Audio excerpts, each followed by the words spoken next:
When you're looking at automotive lifts and trying to decide which lift is right for you, there are many variables to consider. What do you want to do with your lift? Do you want to use it for storage? Do you want to use it to work on your vehicle on a regular basis?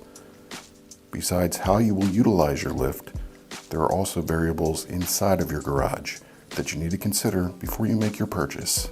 The ceiling height will determine what size lift will fit inside of your garage, but your floor type is also a major consideration. If you want a 4-post lift, you're in luck because they are mobile and they do not need to be bolted into the concrete. So the thickness of your concrete is not a concern. If you want to purchase a single or 2-post lift though, you will need to figure out how thick your concrete is. The recommended requirement for concrete thickness is 4 inches. So how do you measure your concrete, you might ask? There are a couple of ways. You could go out and rent or purchase expensive equipment to measure the thickness, but unless you enjoy shelling out hundreds or even thousands of dollars, you will need to find another way. You can use a hammer drill and drill a small hole in your concrete.